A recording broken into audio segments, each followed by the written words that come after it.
Hi guys. I had my pre-op appointment today for my total capsulectomy to get my breast implants out. Um, right now, I know I look really crazy. um, I am so tired today. I don't know. I've been very anxious and very stressed. There's just been a lot to kind of stir up my anxiety lately. Number one being the surgery. Number two, my dog over here. She, I don't know if you can see her little patch on her back. Yeah. She has heartworms.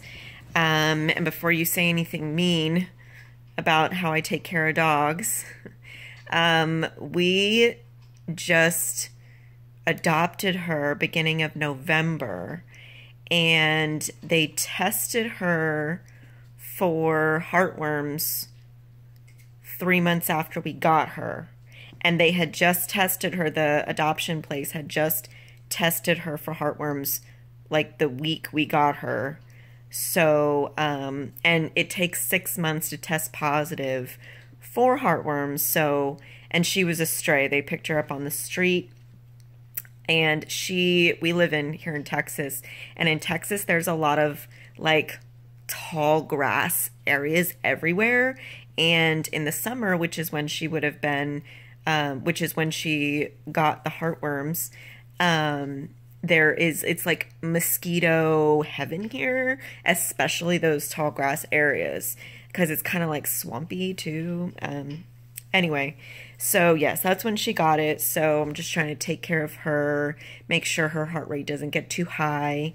And she's pretty chill when she's sitting out here. That's why she's not in the crate, because she would be a little bit more nervous being in the crate while I'm sitting here on the couch. So anyway, that's not what this video is about. This video is about my explant. Sorry for the detour. So I went in today to see my plastic surgeon. I have, like I just said, I've been very stressed. The last time, if you watch my getting my implants in video, you'll hear what my experience was then. I had a great surgeon when I got them in, but nobody prepared me for what was going to happen after.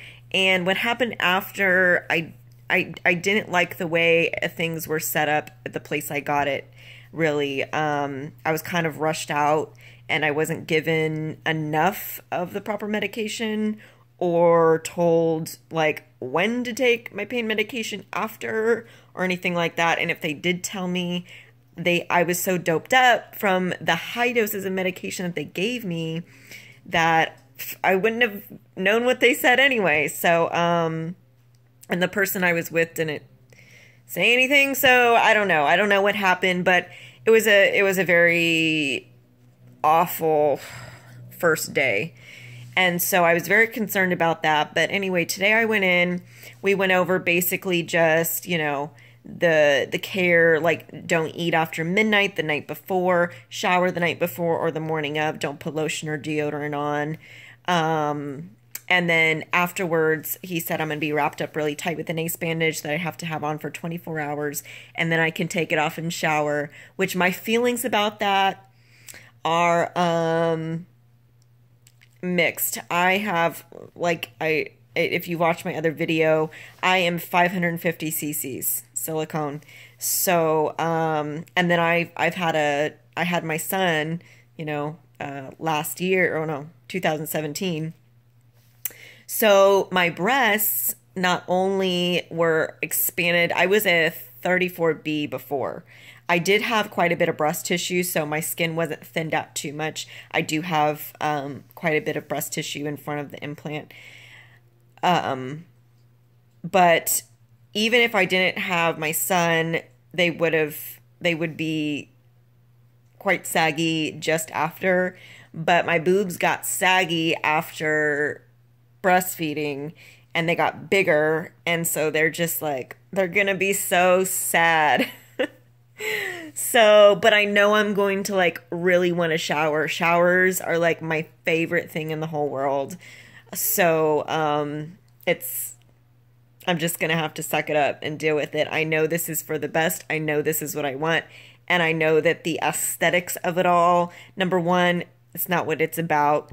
And number two, they will get better. My surgeon, he even said, he's like, the skin will be thin at first, but since the implant isn't there, it will thicken over the course of like a few weeks, and then I'm sure the elasticity of your skin, it'll take, months for that to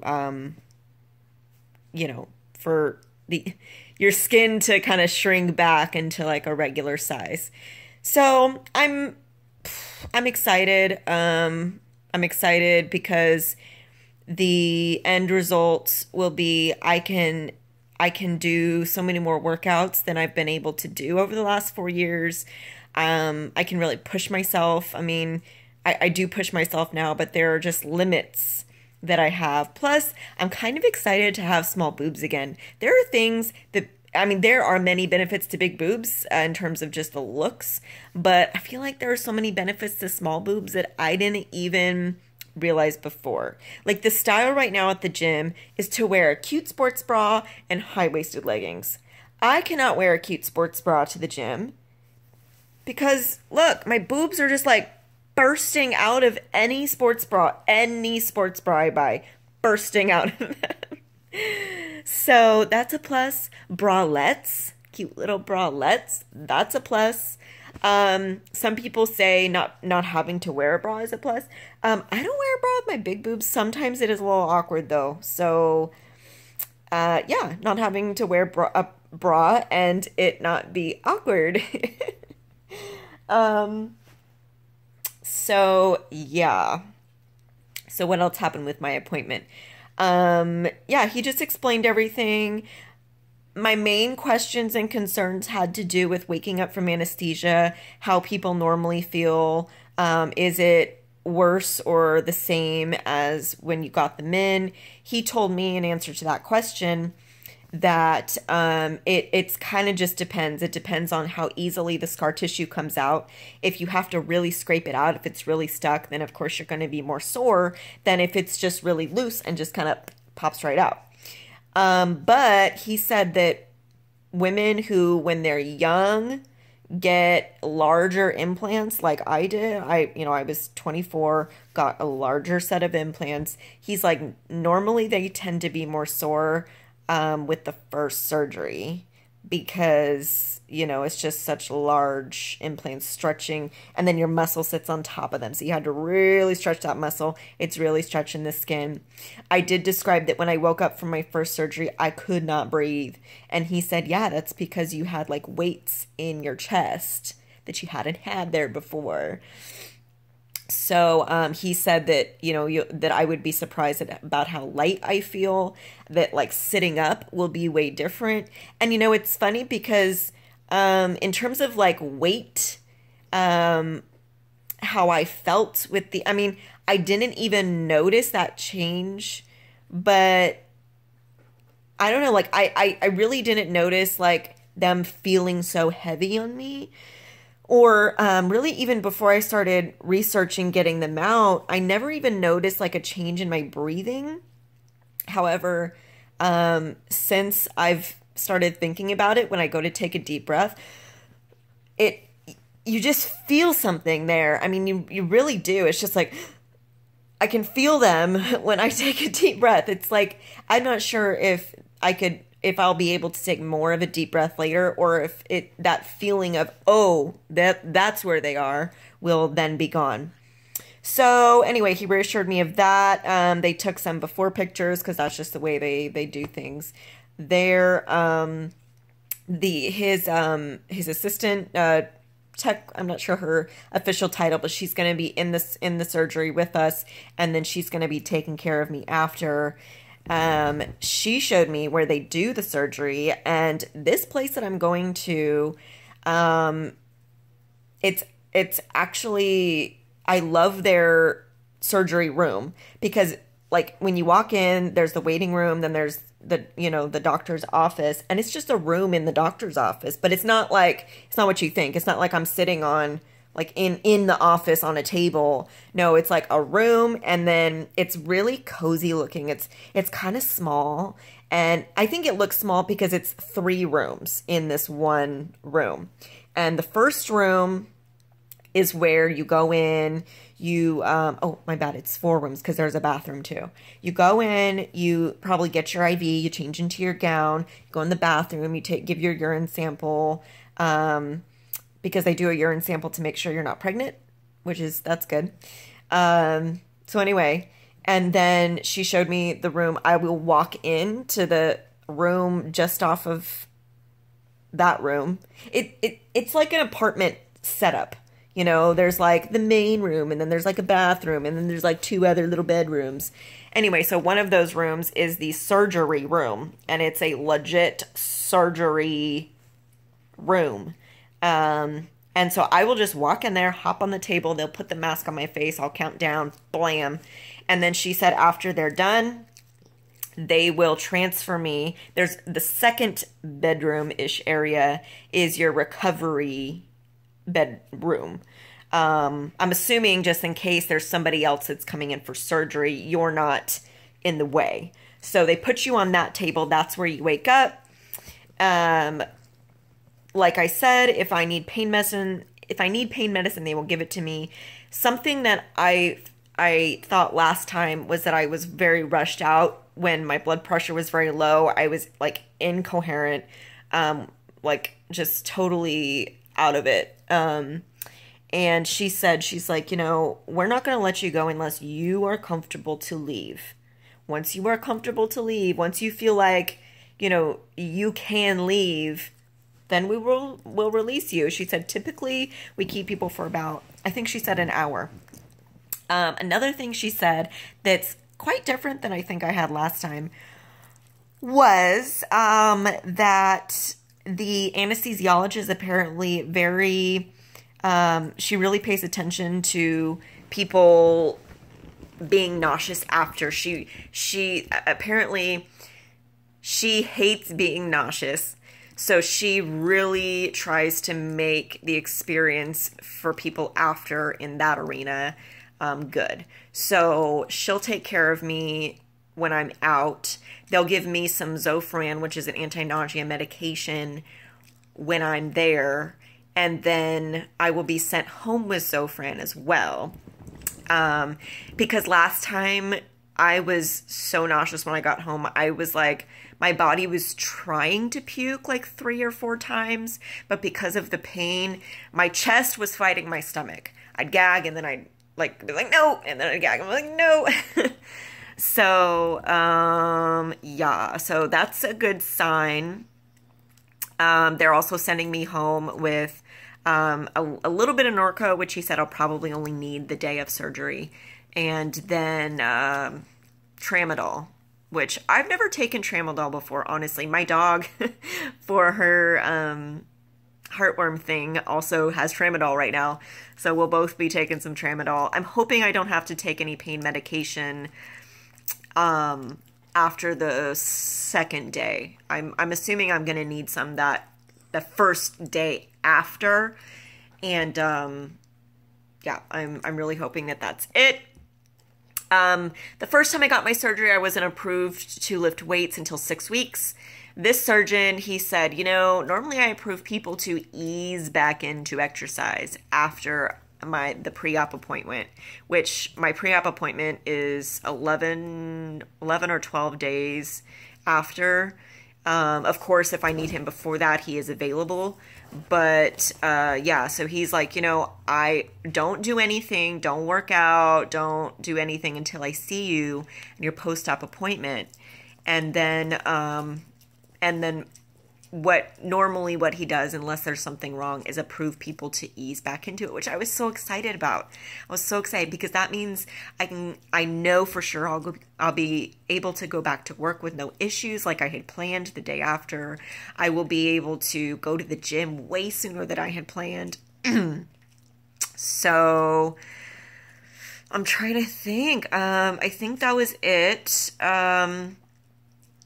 Yeah, just going into surgery and not knowing what to expect, and knowing that I'm signing up to feel bad for just a little bit makes me very nervous. I think it's very normal to be nervous to go into surgery though. So, but I always feel comfortable when I talk to them, which I think is very important when you're talking to someone who's operating on you, that you're comfortable with them, you're comfortable with their team, you're comfortable with where it's taking place. The fact that she brought me in and showed me everything was something that didn't happen the first time. And that made me feel better. He did tell me, he said, because I asked him, I said, can I drink alcohol before midnight the night before? I said, don't worry, I just want one glass of wine to calm my nerves because I'm already freaking out. So the night before, I can't even imagine. And he said, sure, one glass of wine is fine. He said, don't come all hungover. I was like, no, that's silly. But he said another thing I could do is take some Benadryl, which also calms your nerves and doesn't thin your blood or anything like that. So, I mean, there's nothing really more to tell about this appointment other than the fact it was really just paperwork, giving me information. He gave me the prescriptions for my pain meds and stuff now. Ugh, I forgot about that. Shoot. I forgot about this part. That you have to go get your prescriptions filled. And since none of this is covered by insurance, this is an extra charge. I don't remember it being insanely expensive last time, but I guess we will see. So just, I don't know, think about that when you're planning to get yours removed, that yes, there's the charge of the surgery, and then there's also the charge of the pain meds, which you're going to need. So I guess that's it. You know what? I wanted to make a video before the surgery, just kind of giving like a last look at what I have now, but there's no reason to make another video just to do that. So let's just go ahead and do that now. Again, excuse my appearance. I'm really messy today. Okay, so I have a sports bra on. Let me just put you guys down over here for a sec. See how big they look on camera? They really are huge. So this is it. This is, oh, can you see that with the sun there? I don't know, but yeah, in the sports bra from the side, they don't look so large, because sports bras obviously press down, but and really from the side, just because my derriere is so large, they don't look as extreme from the side in most things that I wear. It's just really the front, but yeah, that's them. Goodbye, boobies. And I will make another video about about my explant after it is already done. I don't know exactly when that will be. I'm hoping to be able to make one the day after, if not a few days after, just to give you, maybe I'll do it like a day or two after, like after I've showered, after I've seen what they look like. I'm so nervous. I'm so nervous. I know that this is what's best for me and my health, and what's best for my family and the future of my family. So I just have to know, and I just have to keep thinking that the sagginess and the way they're going to look is, like I said in my last video, is just a testament to what I have gone through and how I have grown. And it's just a scar. It's just a scar. I have many scars that tell stories, and this will just be another one. So Okay, I'm gonna chop this video off there. Love and light to you all, and until next time.